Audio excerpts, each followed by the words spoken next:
Hey, welcome back to the channel. It's time for some virtual pinball.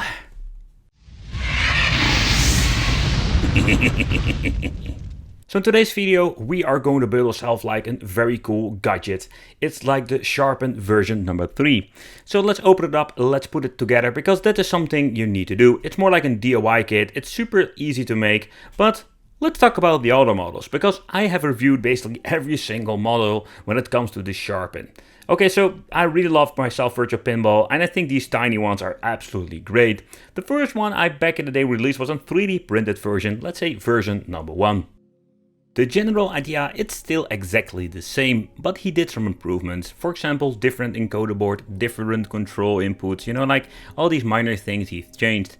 When I got like the prototype, and I must say that the idea, I really liked it. He didn't give me any tablet whatsoever, so I implemented a cheap tablet from China that cost around $80. The experience in overall was not the same like I'm having now with the new version. It was just like an easy thing you can pick up. It was 3D printed, included some stickers. You didn't need to do any DIY beside like assemble the encoder board in the position you really like, configure the buttons and slide in your tablet. That's it with the first version, and when it came, let's say, to the version number 2, there it was going to be very interesting. The original Sharpin was basically like a DIY kit, and with version number 2 we were basically getting the same kind of product, only this time it was mini. The version 2 was very easily assembled and I really enjoyed myself with it. It took me, let's say, a couple of hours recording and assembly because I just take stuff really slow to do. But when it comes to the overall product, I really liked it. It was like a very premium feeling compared with the first model. But now, with the version number 3, let's talk about that. But it is time to talk about the Sharpin Mini version 3. Let's make a quick tutorial what you're going to get inside the box itself and how you need to assemble. I can tell you it will give you like a great manual. The first thing is that we're going to get different kind of quality stickers, and I must say that I know he is using these like glossy ones. Personally not a big fan of those because they are very difficult to cut and they are like just different quality. Then we do have like yourself like the encoder board, that is basically an Xbox 360 that we're going to get with most of these Sharpins, and in here we're having the box that will implement all of the wood that we're going to need. So the packaging itself has been improved significantly. Then of course having the construction manual, and the construction manual also implements how you need to set the buttons depending what kind of input, like micro USB or Type-C. Okay, so we can also get this kit without tablet, and I think that's the reason why he gives you like the different options. Enough screws, and then of course we're having the wood. The first thing I have noticed, like the front panel has been changed, and the reason why they have like this very nice glossy finish, so it's going to be way better than the version number 2. In my version we're going to get ourselves the HiPad X and FHD MediaTek tablet with a resolution of 1200 by 1920, so the games will look absolutely great on this. Okay, so let's talk about the wood quality and everything. So first of all, the wood quality has been improved too when it comes to version number 2. With the previous one we had like this like different kind of coating, and I really love the thing how it just looks. Everything looks so much premium. Other thing is like he drilled the holes already, so the only thing you need to do is basically, if you're checking the manual, get a screwdriver and just assemble. The way how it puts, it feels like a Lego, where with the previous one we had like a lot of mumbo jumbo we needed to do. So the construction with the version 3 is completely different, and I must say that I was very like positive surprised with this. But be very careful when assemble this, simply because it's a very strong material he is using with this, but you can always like mess it up if you just basically like turning one screw a little bit farther than the other one. So the way how you assemble is of course something you need to decide for yourself. I'm just going to do it as I'm showing you here on my video. I think it's the most easy one to get. You can just basically like put this thing together, like basically screw all of the pieces of wood in one side, and then you're going to assemble the second one. Because if you're going to put this thing in the middle, it's going to be quite difficult to find the holes and to screw everything in the certain position. Take also the consideration that you need to put everything in the right order, otherwise you're going to be messing everything up. But again, like the manual will explain itself, and also when you're going to put this together, it's going to be super easy, lemon squeezy. One of the things I did is like screwing them a little bit through the wood, so you have like all the pointy sticking out, so you can just basically like place the second panel perfectly on this, and you know exactly where to screw everything in. Super easy to do, and in my opinion was the best way to do this. But putting it together without a camera, I just tried to like put everything together and record it. You can do this fairly easy. especially if you need to do it for a second time. The stickers, yeah, I already mentioned I'm not the biggest fan of the quality, and the reason why is because it's just a very thick but also different material, and I managed to mess it up. When I tried to cut it, my knife was not sharp enough, but yeah, it like in combination with the wrong knife, but also the way the material like cuts is different when you're looking at the more like vinyl stickers he had before. Okay, but yeah, my sticker, I think I managed to do it okay now, but the second one was even worse. Nevertheless, so putting it on here, what you need to do before you're going to do is like double check, and I think it's like one of the like horrible things to do. I really hate like putting these stickers on these things, but clean up the surface. It's not that bad like with the previous wood. It's like super easy, but just clean it up to get most of the dust off. Position it, and when you have positioned the sticker, the only thing you need to do is basically get the protective layer off. And just double check if you're going to put it in the right position. This is just the way how I personally put these stickers on. Just position them, just double check, because you can only do this once, maybe twice, but yeah, it's going to be difficult if you need to do 3 or 4 attempts. And again, like I tried to manage to do it from the other side, also that worked well. So it's more like your personal preference, how you want to put the sticker on. Alright, so the thing is, like, I'm getting my tool very gentle, that I don't get air bubbles underneath the stickers, but I think it is doing it like it's, yeah, I think that's the way I needed to do it. The only thing is, like, I need to get every single air bubble out, so everything looks very nice and smooth. Remove the protective layer, and that's it.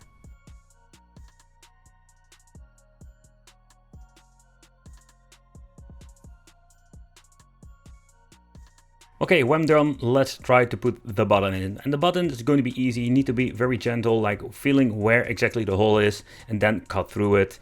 And the next thing you need to do is like push it through. I'm just going to be honest, it was like so much easier when it comes to the bigger ones. Okay, so let's be very gentle with this. I don't want to ruin the sticker.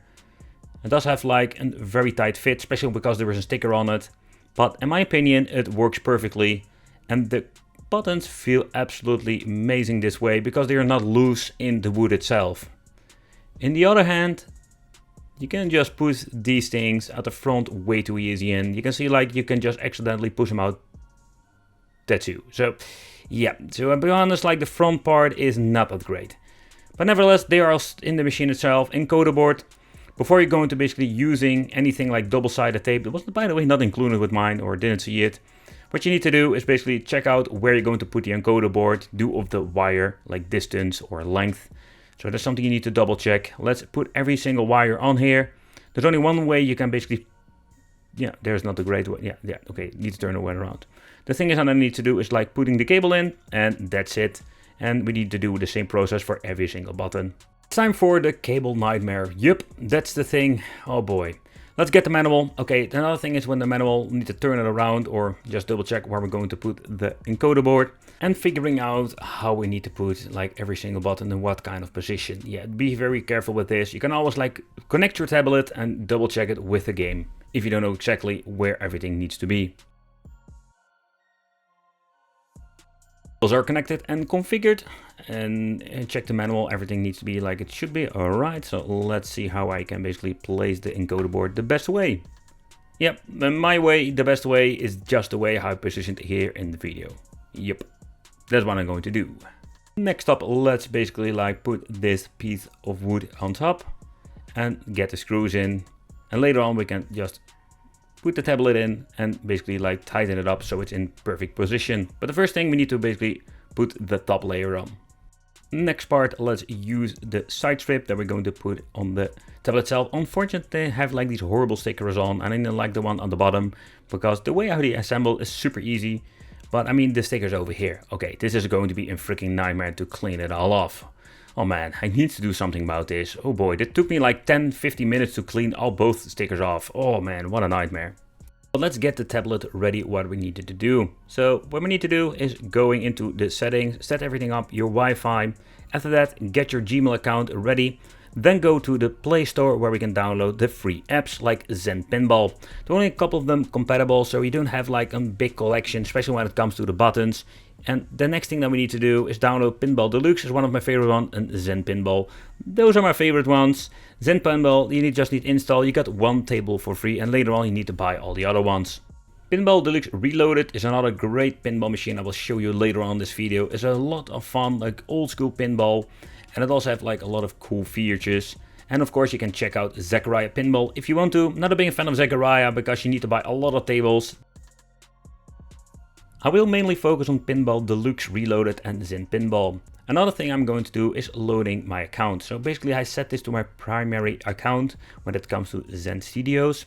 And the cool thing is I already bought like a lot of tables. So the only thing I need to do is just say, hey, download, synchronize everything with my account, press yes, and it will automatically start all of my freaking downloads.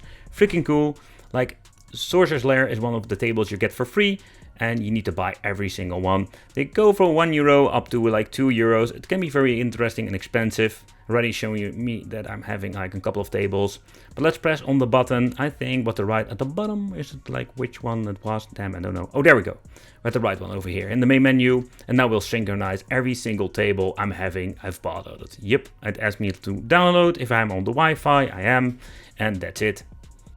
Okay, so everything has been set up and the tablet is ready to be plugged in. The only thing I need to do is be very gentle. I'm going to be sliding in the tablet and putting it in the right position.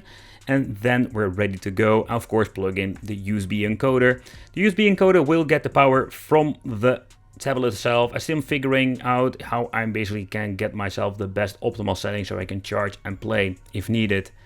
Okay, every single screw need to be tightened up. Be very careful with this, because if you're going to tighten up too much, you're going to destroy the display or your tablet itself. But okay, so let's put the last part together and let's have some pinball fun. And let's talk about the product. What do I think of it? Because it's finally done and we can play some pinball, portable, on the go, or just at home. But let's take a close look at the Sharpin Mini version number 3. So I'm just going to be honest, they did improve a lot of things. I like minor things, but things that I particularly really like. Okay, so the first thing is like, did they improve this piece of wood? It looks so much better now with the special coating. You can still see a little bit of fingerprints, but not like that horrible what we had with the first edition. But if you're going to play the machine with a little bit of an, let's say, greasy hands, you can see the difference over here. Yeah, a significant difference, because sometimes it's very difficult to clean these things up. The decals at the side look absolutely amazing. I must say that I personally have like a preference when it comes to the older version. They have like more like a matte finish and also using different kind of quality. But the sticker quality when it comes to the sticky part is absolutely great. I did mess it up to the other side when like cutting it. So you need to have like a very sharp knife. So after the assembly of the encoder board, I tried to clean everything up. And personally, I don't want to give myself too much credit, but I think I did a great job when it comes to that, because everything looks clean and very simple. The only thing I'm still figuring out is that how we can basically like manage to charge and play at the same time. We're only having like one port over here. So basically this thing is getting this power from the tablet so we can play for some time, but I just want to find a way that you can just put it on your desk. It's portable this way, but it will drain your battery a little bit faster due of the encoder board. It's not using a lot of extra power, but it is using some power, so it will have like a less lifespan when it comes to the overall gameplay. The bigger Sharpin, but also this mini version, runs on Android. The convenient thing is when you're using like a tablet with touchscreen, we can actually use every single function. With the previous model, we need to use, let's say, the side buttons to navigate through the menu. Yeah, using the wrong, pressing the wrong buttons. We don't need to do that, or using an external remote, we can just use the touchscreen. I think that is very cool, and it gives like an extra dimension, because some of the games will have like the need of the touch somewhere to activate the game. I think Zen Pinball is basically the #1 game that you should play on a machine like this. Take consideration, we do have like some limitation, because they are using some older Zen Pinball. physical and also like graphical wise, it looks amazing and it plays great on my tablet, at least the one I'm having over here. I bought every single table so far, the ones I really like. So what I do, like if you're going to activate this on a separate account, you can use this account on different kind of machines. So the thing that I'm having, like a couple of like Sharpin machines, and you can just play Zen Pinball every single table. I think it's pretty damn cool. So actually playing this machine is a lot of fun. So the extra addition when it comes to the tablet, it also has vibration function in the insides. So when playing, you also have like the vibration, gives like a better and a little bit better, let's say, dimension when it comes to the gameplay. The other buttons need to be mapped for some of the games for having like the notch. But when you're playing this game, I don't feel any input like whatsoever, or at least so minimal, I don't really notice it at all. Of course, you really need to get used to the physics of the pinball tables, but I don't know when you're going to play with it, it's so much fun, and I really love the tables that are available when it comes to the Pinball FX. And again, the vibration function, maybe you can even hear it on the microphone, it's so much fun. But how is the display of the tablet I'm getting? It's quite nice. It is a beautiful display they're using inside this cheaper tablet. But I can tell you there is one thing you need to take consideration. So when you're going to put it on like a certain angle, it will be like a little bit darker than say the thing you really want. Also, of course, it's quite difficult to show you because this thing is glossy as craziness. But the thing is, when you're holding it at the front, you can see like there is a little bit of a difference when having like playing it on an angle. I just wanted to point it out, so take that in consideration. There are a lot of cool tables on the Zen Pinball. One of the things is like this isn't quite dark table, maybe not the best example out there. But if you're going to spend a couple of hundred of, let's say, euros or dollars on a device like this, they consider you also need to buy a couple of tables before you have like a lot of hours of fun. But again, this is just like a fun novelty to get in your collection.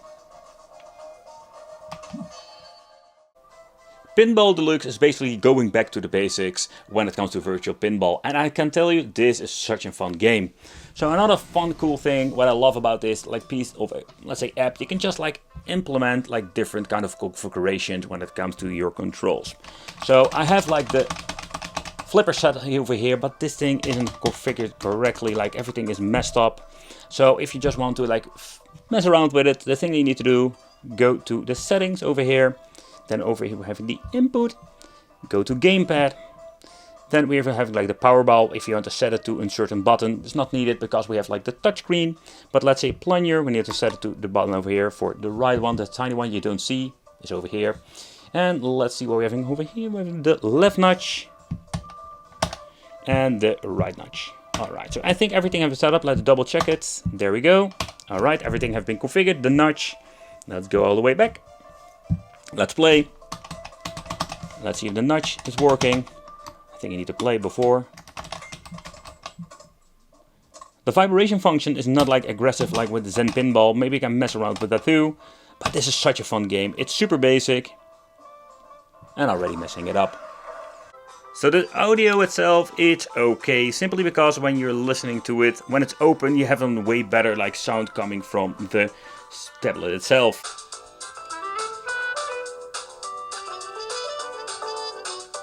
But I've noticed when you're going to put it on your position like this, the audio quality is less. So there's a little bit of a bummer. What you can basically do is like getting yourself like external audio. That is one of the options. It's not like super portable then, but okay, it's still one of the ways to go to. Beyond this, please. Yeah. But when you're looking at the Sharpin Mini, it's a quite interesting development when I'm looking at the first model up to all the way number 3.